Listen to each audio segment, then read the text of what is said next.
Hey everybody, it's Maggie Mulhern. I'm here with Mari DeMonte. We're at Takara Belmont at the Barber Mixer, and she's such a cool girl. She's a barber. How long have you been a barber? 15 years now. Whoa. Yeah. So it's interesting, obviously, you're a woman in the industry. What should other women know who want to become barbers? There really isn't much of a difference at this point.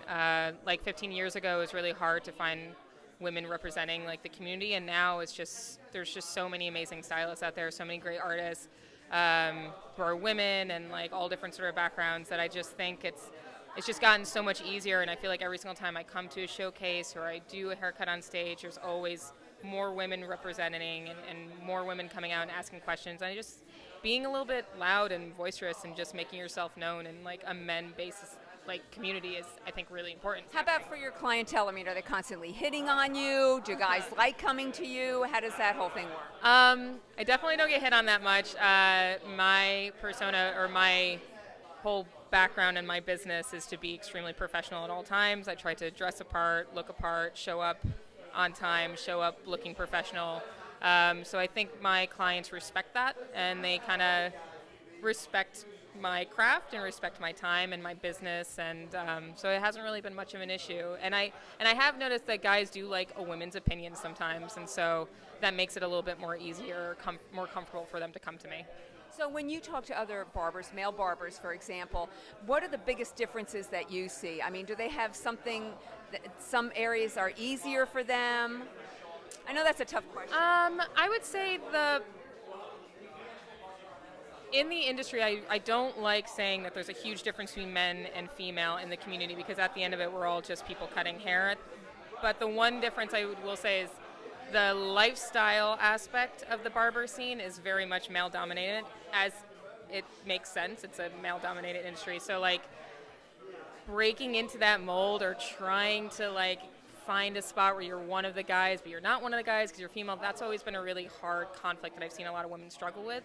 And it's just kind of nice that the more women are involved and more vocal in the community, you don't feel so much like you have to be one of the guys. You can just be yourself, be professional, be respectful, and people will acknowledge that and see that regardless of gender. And I think that's important. Did you start off wanting to be a barber, or were you originally thinking of being a hairstylist? I started off with a cosmetology license. I did not want to focus on color, and I came to New York City as an assistant who wanted to just focus on cutting hair and styling hair. And I was very fortunate enough to be an assistant with my old mentor, Marcial Vivo, who only did men's cuts.